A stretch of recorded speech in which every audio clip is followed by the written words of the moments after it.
Shorieri mintzozen errekari Oianeko zuaitzerita zeroko izarreri Mintzozen aizeari xoro baten zatzaukaten Shorieri mintzozen.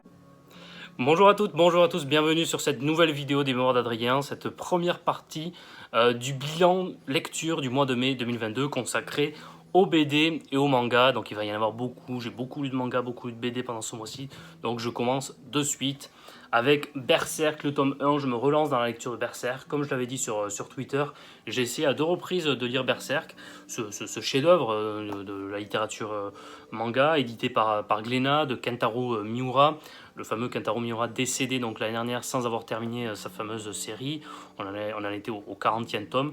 Et à chaque fois, au bout du 10e tome environ, j'ai du mal, j'accroche pas, et sans raison particulière, je ne poursuis pas. Donc là, je me relance dans la lecture en essayant d'arriver cette fois-ci, en espérant d'arriver jusqu'au bout, donc la lecture de Berserk.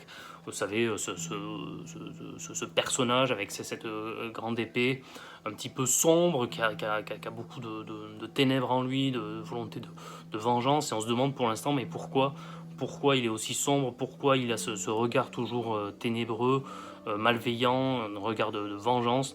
Donc pour l'instant, un personnage très atypique, très intéressant, dans un monde de sauvagerie et de barbarie, et en même temps d'heroic fantasy. Donc bon, voilà. Je trouve vraiment que c'est un super manga, et je dis pas que c'est un mauvais manga.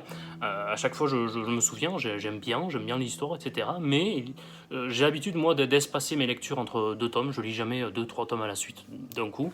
Et puis à chaque fois, finalement, je suis jamais, j'ai jamais réussi à continuer vers le 10e tome environ. Il y a toujours ce moment où je stoppe. Donc là, on va suivre au fur et à mesure des mois pour voir si j'arrive à poursuivre la lecture de Berserk. Un manga dont j'ai quasiment terminé la lecture, c'est pour ça que je vous le présente là dans ce mois de mai. Ça s'appelle La Cantine de Minuit, et c'est de Yaro Abe, édité par un superbe éditeur qui s'appelle Le Lézard Noir. J'aime beaucoup ce qu'ils font. La Cantine de Minuit, ça n'a pas d'histoire particulière. C'est un établissement ouvert la nuit qui propose absolument à chaque fois le même menu tous les jours, mais il a la particularité que le patron là que vous voyez en dessin peut vous préparer à manger n'importe quoi. C'est-à-dire que vous pouvez lui demander n'importe quoi, il va vous le faire. Et en fait, c'est un ensemble de scénettes qui nous permettent de découvrir la vie japonaise de la nuit, avec des personnages, des adolescents, des personnes de 40 ans, de 30 ans, enfin, toute la société japonaise y passe. Je parlais de Ville de la Nuit, mais pas du tout, en fait, c'est une erreur de ma part. On permet de découvrir la société japonaise, et à chaque fois, c'est très attachant, très attendrissant. Il y a des personnages vraiment émouvants, des histoires passionnantes, et on découvre le Japon à travers cette œuvre, La Cantine de Minuit. C'est franchement une excellente surprise, plein de poésie, pas toujours, mais enfin voilà, foncez, c'est vraiment un gros coup de cœur de ma part pour La Cantine de Minuit. J'en suis au tome 5 à présent, et c'est vraiment super, j'adore. Donc un manga que je vous avais présenté dans ma vidéo achat précédente, qui s'appelle Reset, donc qui se base sur un univers des jeux vidéo, mais un univers des jeux vidéo dans lequel, en réalité, les jeux vidéo étant tellement réalistes, on s'y sent tellement dans la vraie vie, que les gens n'arrivent plus forcément à faire la différence entre les jeux vidéo et la réalité, et les gens se lâchant un petit peu, relâchant leur pulsion dans les jeux vidéo, étant donné qu'ils n'arrivent plus à faire la différence avec la vie réelle, et parfois il y a des drames qui se passent dans la vie réelle, et c'est ce que présente ce manga de Tetsuya Tsutsui, qui est encore une fois un superbe mangaka, et la lecture est rapide, ce n'est qu'un seul tome. C'est vraiment super, j'ai adoré Reset, mais de toute façon j'adore tout ce que fait Tetsuya Tsutsui, et c'est édité chez Kiyun avec une superbe édition, un papier un peu plus rugueux, d'immense qualité. Vraiment, l'édition est super, bravo aux éditeurs. Je vous l'avais présenté également dans la vidéo achat, Kingdom, donc le fameux manga sur la réunification de la Chine. Ce tome 62 est extraordinaire. Il s'y passe quelque chose de fondamental dans la volonté d'unifier la Chine. Donc j'en dis pas plus pour pas raconter ce qui se passe, et pour pas raconter au cas où si certains d'entre vous en sont au tome 40, 50, je ne sais pas, peu importe lequel. Vous voyez Kanki sur le tome, enfin, vraiment, c'est un super tome, ça continue et c'est vraiment génial comme série. Et là c'est édité par Meian qui lui aussi est un éditeur qui fait vraiment très attention à la qualité de ses couvertures, à la beauté du dos, de l'esthétique, vraiment. Les éditeurs manga font souvent du superbe travail pour travailler l'esthétique de leur couverture et je les en remercie. Ça fait partie des choses pour lesquelles j'adore les mangas. Une fin de série, là cette fois-ci, avec ce Peleliu Guernica of Paradise, édité par Vega Dupuis, par Kazuyoshi Takeda. Un super manga sur la bataille de Peleliu, cette île, vous savez, dans le Pacifique, sur la fin de la guerre entre Japonais et Américains. Les Américains veulent s'emparer de cette île qui est stratégique, vraiment, parce que c'est une des petites îles qui sont pas loin du Japon, et les Japonais font tout pour la défendre jusqu'au bout. Et là, donc, c'est la fin de cette superbe série. Vous voyez, les personnages sont dessinés un peu comme des enfants. Et pour autant, je vous conseille vraiment pas de le faire lire à des enfants parce qu'il s'y passe des choses vraiment horribles, terrifiantes. C'est la guerre, mais justement, le fait que ce soit dessiné comme des enfants, ce décalage est encore plus profond pour montrer que c'est vraiment des jeunes enfants qu'on a envoyés à la guerre et qu'il se passe vraiment des choses terribles.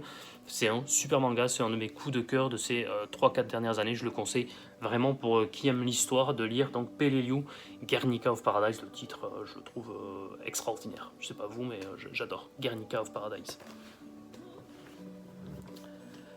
J'en suis à la lecture également de Innocent. Donc Innocent de Shinichi Sakamoto. Donc j'ai lu les 4 premiers tomes, hein, là j'ai que les 2, 3, 4, mais le premier j'ai dû le rendre à la médiathèque, parce que je les ai empruntés à la médiathèque de Rennes. Un super manga sur la famille des Samson. Vous savez, les Samson, c'est les bourreaux de père en fils pendant de plusieurs décennies, et c'est notamment un Samson donc, qui a été l'auteur de la guillotine, enfin pas l'auteur de la guillotine, mais qui a guillotiné Louis XVI, qui a guillotiné Marie-Antoinette. Donc c'était le bourreau de la Révolution, et c'est un manga vraiment très bien, alors avec quelques erreurs historiques, mais ça on peut le pardonner lorsque c'est si bien fait. Passionnant historiquement, là par exemple le 4e tome c'était sur l'exécution de Damien, celui qui avait essayé d'assassiner Louis XV, et c'est une scène extraordinaire où c'est fait à la fois en montrant les horreurs de cette exécution par écartèlement, je vous le rappelle, mais en même temps il le fait avec en parallèle son apprentissage du violon avec des partitions, avec cette beauté de la musique de Bach qu'il joue à ce moment-là. C'est plein de poésie, malgré l'horreur de ce que ça raconte souvent, et c'est surtout super bien dessiné. Shinichi Sakamoto, je ne connaissais pas son dessin, et c'est pour moi, franchement, l'un des meilleurs dessins de manga que j'ai vu de tous les temps. C'est vraiment super bien dessiné, il y a des doubles pages qui ressemblent à des tableaux tellement c'est bien dessiné. Je vous en montre un, là, voilà, pendant qu'il joue au violon, on voit certains dessins vraiment super bien dessinés. Et il y a une poésie dans ce manga, j'adore. Vraiment, je suis tombé sous le charme. Et je tiens à remercier PCF Manga. Voilà, un petit peu de pub pour les amis. PCF Manga, c'est un podcast de manga par trois amis qui font ça. 3 amis, ils sont amis entre eux. Donc il y a Max, il y a Joe et il y a Doz. Vous pouvez les suivre sur Twitter, mais sinon sur toutes les plateformes de podcast, vous pouvez retrouver. Je vous mettrai dans la description de ma vidéo le lien et ainsi que la description de comment ça s'écrit. Ça n'a rien à voir avec le Parti communiste, un PCF, et vous allez voir, vous allez tout comprendre lorsque vous allez aller les écouter. C'est vraiment un super podcast sur le manga, ils font ça très sérieusement et en même temps dans la bonne humeur.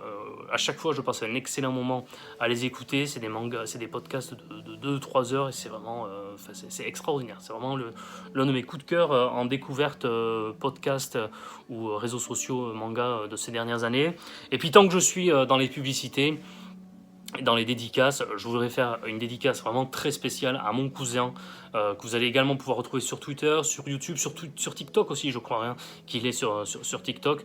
Donc c'est Julien et son compte s'appelle L'Envers du Manga. Pareil, je vous écrirai dans la description de cette vidéo. Voilà, je voulais faire une dédicace vraiment très spéciale à L'Envers du Manga, mon cousin, à qui je dois mon amour du manga, parce que c'est lui qui un jour a pris son Captain Tsubasa qui venait chez lui, Olivier Tom. J'étais tout jeune, j'étais jeune ado, même avant. Puis il m'a dit, tiens Lisa, tu vas voir, ça va être génial. Effectivement, ça l'a été, et depuis plus de 20 ans, je ne lâche plus les mangas. Donc voilà, je voulais l'en remercier par cette vidéo. Et vous allez voir lui aussi sur son compte Twitter, sur vidéo, il a aussi à la fois de la bonne humeur, mais à la fois un ton très sérieux. Il livre de tout niveau manga, c'est toujours passionnant la manière dont il en parle. Il y a aussi des romans, on a souvent des lectures communes, donc c'est vraiment un super conte. Je voulais l'en remercier et je veux vous conseiller vraiment d'aller voir ce conte. Ça s'appelle L'envers du manga, en plus le nom du conte je le trouve génial. L'envers du manga en référence au fait que le manga se lise à l'envers, donc bon, je trouve que son nom de conte est génial. Allez, je continue, j'en ai fini avec ces deux dédicaces, mais vraiment allez découvrir ces deux passionnés de manga. Enfin, ces 4 passionnés, parce que PCF, donc ils sont 3. Allez, je continue avec Prisonnier Riku, les 3 premiers tomes. Et là, pareil, bah, que ce soit l'envers du manga ou PCF manga, ils m'ont conseillé de lire cette série. Un shonen classique. Shonen, donc en général, c'est fait pour les enfants, mais là, je trouve que justement, on n'est pas vraiment dans un manga pour enfants parce que c'est un monde post-apocalyptique et la ville est divisée entre le cœur de la ville qui est fait pour des bidonvilles pour les pauvres et puis tout le reste qui est fait pour les riches. Et ce pauvre garçon qui s'appelle Riku voit l'adulte qui s'occupait de lui mourir, se faire tuer par des policiers parce qu'il peut ressembler à un gang. Et c'est lui qui est accusé en plus de l'avoir tué, ils lui mettent tout sur le dos et il est envoyé sur une île et dans une prison terrible. Et donc cette prison, on va voir ce qui lui arrive, ce qui peut se passer dans les prisons, sa volonté de sortir, de se venger, mais toujours avec cette bonne humeur qui le caractérise et cet espoir en la vie, cet espoir qu'un jour tout ira bien et qu'au fond l'humanité s'en sortira par la solidarité. Donc il a un côté vraiment naïf mais à la fois positif qui le rend très attachant et pour l'instant c'est un super manga assez classique hein, mais quand c'est aussi bien fait dans le classique en réalité peu importe ce classique c'est super et pour l'instant j'adore, hein, j'en suis qu'aux 3 premiers tomes mais j'aime beaucoup cette série. Une autre série post-apocalyptique et là aussi que j'apprécie beaucoup, Journée Beyond Heaven, édité par Pika Édition et c'est écrit et c'est dessiné par Masakazu Ishiguro. Voilà, donc Journée Beyond Heaven, là aussi un monde post-apocalyptique avec d'un côté un centre où on s'occupe des enfants mais qu'on sent que les personnes qui s'occupent des enfants ne sont pas forcément bienveillantes et donc on se demande vraiment qu'est-ce qui se passe dans ce centre et quel est l'objectif de ces adultes qui continuent à s'occuper des enfants alors faisant croire que tout va bien, que tout se passe bien et qu'à l'extérieur il ne faut pas y aller mais que tout va bien, et puis l'extérieur où c'est le monde post-apocalyptique où tout va mal, où c'est la barbarie humaine qui a pris le dessus, où les gens se battent entre eux, c'est l'anarchie, il n'y a plus de civilisation. Et donc c'est ce parallèle entre ces deux univers qui rend pour l'instant l'œuvre de Journée Beyond Heaven vraiment, je trouve, passionnant. Donc c'est à la fois le cataclysme et puis ce semblant de paradis dans ce centre d'éducation pour enfants qui rend l'œuvre tout à fait mystérieuse, passionnante. En tout cas, moi j'ai vraiment très envie de découvrir la suite pour voir mais quel est le secret d'une part pourquoi le monde cataclysmique est dans cet état-là, et puis d'autre part, qu'est-ce qui se passe avec ces enfants, qu'est-ce que leur veulent tous ces adultes qui veulent absolument pas qu'ils sortent de ce centre. Donc pour l'instant, c'est super. Je poursuis avec My Home Hero, édité par Kurokawa. Le scénario est de Naoki Yamakawa et le dessin est de Masashi Asaki. Hein, vous savez, dans le manga, il y a souvent des collaborations entre celui qui fait le dessin et celui qui fait le scénario. Donc là, c'est l'histoire d'un père et de voir jusqu'où est prêt à aller un père pour protéger son enfant. En l'occurrence, sa fille, dans les premiers tomes, il va jusqu'à commettre l'irréparable pour protéger sa fille. Et puis ensuite s'enchaînent les choses finalement, parce qu'il se rend compte que la personne qu'il a dû assassiner pour protéger sa fille faisait partie d'un gang très dangereux. Et donc c'est une escalade de qu'est-ce qu'on est prêt à faire pour protéger sa famille. J'ai beaucoup aimé les premiers tomes. Là, je trouve que depuis quelques tomes, ça tourne en rond et je suis beaucoup moins intéressé par ce qui se passe. Donc je continue parce que j'ai envie de voir qu'est-ce qui va lui arriver à ce père et comment ça va se terminer pour lui. Est-ce que tout va bien se terminer? Mais je vous avoue que je suis beaucoup moins emballé par les tomes. Je dirais que les 6-7 premiers tomes sont géniaux et que depuis, c'est quand même beaucoup moins bon selon moi. Je continue avec Egregor, donc édité par Meian. Et Meian, il faisait déjà Kingdom, et là, ils font également Egregor, au scénario Jay Square et au dessin Kim Jae-won. c'est super, je vous en avais parlé dans la première vidéo. Donc on poursuit avec donc ces enfants qui sont disséminés un peu à travers différents endroits de la ville, des cités, et qui doivent se battre contre ces fossoyeurs. C'est plein de poésie, c'est plein de métaphores, et c'est surtout super bien dessiné. Le scénario est cohérent, et arrive à rester cohérent malgré le fait qu'il y a différentes histoires en même temps, donc on pourrait un petit peu se perdre. Non, c'est quand même si bien ficelé que ça reste assez clair pour l'instant, donc j'aime bien. Et nos enfants aussi aiment beaucoup, donc c'est vraiment, très bien. Pour l'instant, j'adore Egregor de J-Square et de Kim Jae-won. Allez, je vais accélérer un petit peu pour ne pas que la vidéo dure trop longtemps. Dragon Head de Minetaro Mochizuki, un grand classique du manga, un chef-d'œuvre. Un accident de train dans un tunnel et les enfants qui sont complètement laissés à l'abandon. C'est un manga sur la peur, sur l'imagination qu'on peut avoir face à la peur, face à la panique, et comment les enfants arrivent à s'en sortir dans un tunnel où il n'y a plus de lumière, il n'y a plus rien, avec, il faut l'imaginer, hein, leur classe autour, il y a tout un tas de cadavres de leurs copains de classe, de leurs professeurs autour. Ces enfants-là sont complètement paniqués, donc sont effectivement et évidemment envahis par la peur, et ça donne lieu à des scènes et à une émotion dans ce manga, avec un dessin extraordinaire de Minetaro Mochizuki, hein, je parlais tout à l'heure du superbe dessin dans Innocent, là aussi hein, dans Dragon Head, beaucoup mieux que dans ses autres mangas, Shisakobe par exemple, ou Tokyo Kaido, où il dessine je trouve un peu moins bien, mais c'est voulu, hein, c'est encore une fois, et c'est finalement adapté à la situation. Là le dessin est extraordinaire, et Dragon Head, pour l'instant, je découvre, mais je le classe au niveau, pour moi, un des plus grandes œuvres de l'histoire du manga. Donc, vraiment, Dragon Head, super. Un peu de BD, avec cette série qui m'a été prêtée par un ami, je l'en remercie.